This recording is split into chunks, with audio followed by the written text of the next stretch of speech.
1971 एक ऐसा साल जब केवल सरहदों पर लड़ाइयाँ नहीं हो रही थी, बल्कि लाखों दिलों की उम्मीदें और सपने भी दांव पर लगे थे। बांग्लादेश की सड़कों पर भूख, दर्द और गोलियों की गूंज थी। माँ अपनी गोद बचाने के लिए छुप रही थी और बच्चे अपनी पहचान के लिए लड़ रहे थे। 3 दिसंबर की रात जब लड़ाकू विमानों ने अपनी पहली उड़ान भरी, तो ये साफ हो गया कि ये युद्ध केवल जमीन का नहीं था, यह युद्ध इंसानियत और स्वतंत्रता का था।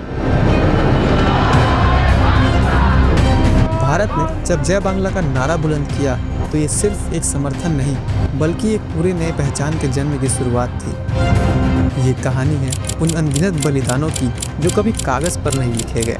ये कहानी है बहादुरी और साहस की, जिसने पूरे इतिहास को बदल कर रख दिया।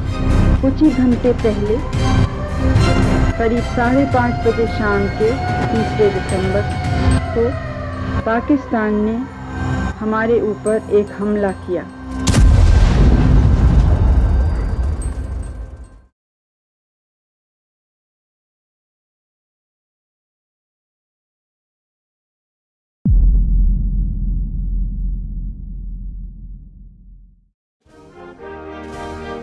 ऑलमोस्ट 200 सालों के ब्रिटिश शासन के बाद 15 अगस्त 1947 को भारत को आज़ादी मिलती है।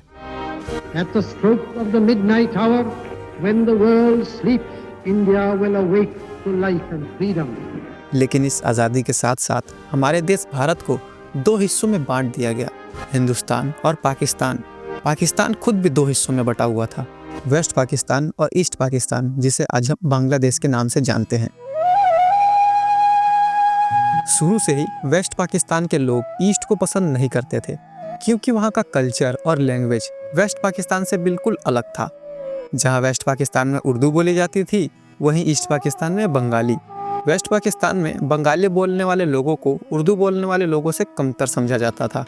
इस डिस्क्रिमिनेशन का असर केवल भाषा तक ही सीमित नहीं था, बल्कि ईस्ट पाकिस्तान के डेवलपमेंट पर भी कोई ध्यान नहीं दिया जा रहा था।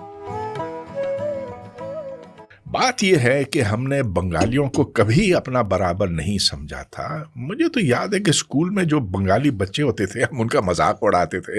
हम कहते थे ये छोटे काले ठेंगने उर्दू भी नहीं बोल सकते, इनकी ज़बान भी ऐसी अजीब। और जब रेडियो पाकिस्तान पर बांग्ला में नशरियात आती थी तो हम हंसते थे। So we were racist idiots. हम जो वेस्ट पाकिस्तानी हैं, वी वर टोटल रेसिस्ट।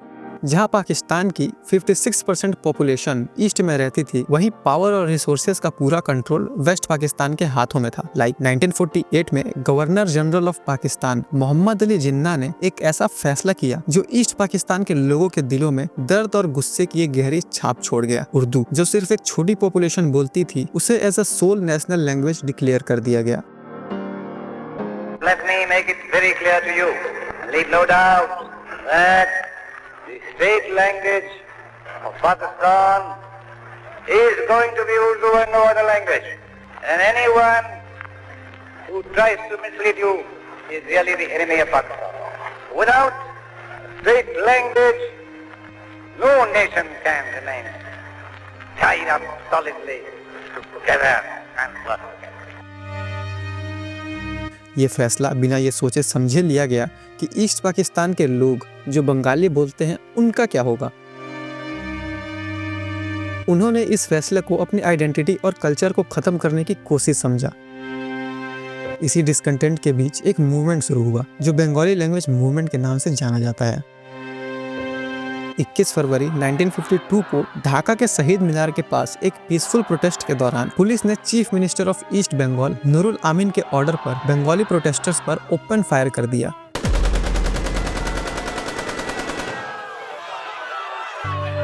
इस घटना में कई लोगों को अपनी जान गंवानी पड़ी। आज भी ये दिन इंटरनेशनल मदर लैंग्वेज डे के रूप में मनाया जाता है। सिमिलरली 1970 में ईस्ट पाकिस्तान एक और ट्रेजेडी का शिकार बना।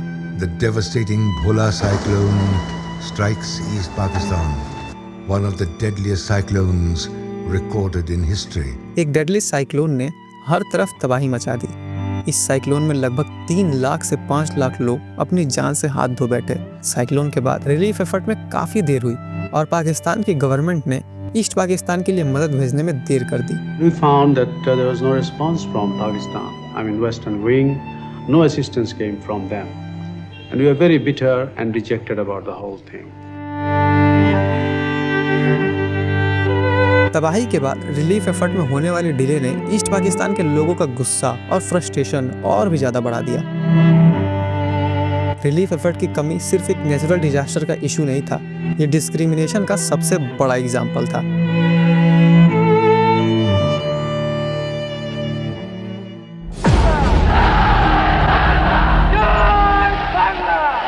इसने ईस्ट और वेस्ट पाकिस्तान के बीच के डिफरेंसेस को और भी गहरा कर दिया। इन घटनाओं ने ईस्ट पाकिस्तान के लोगों को ये समझने पर मजबूर कर दिया कि उनकी जगह पाकिस्तान के फ्रेमवर्क में सिक्योर नहीं थी।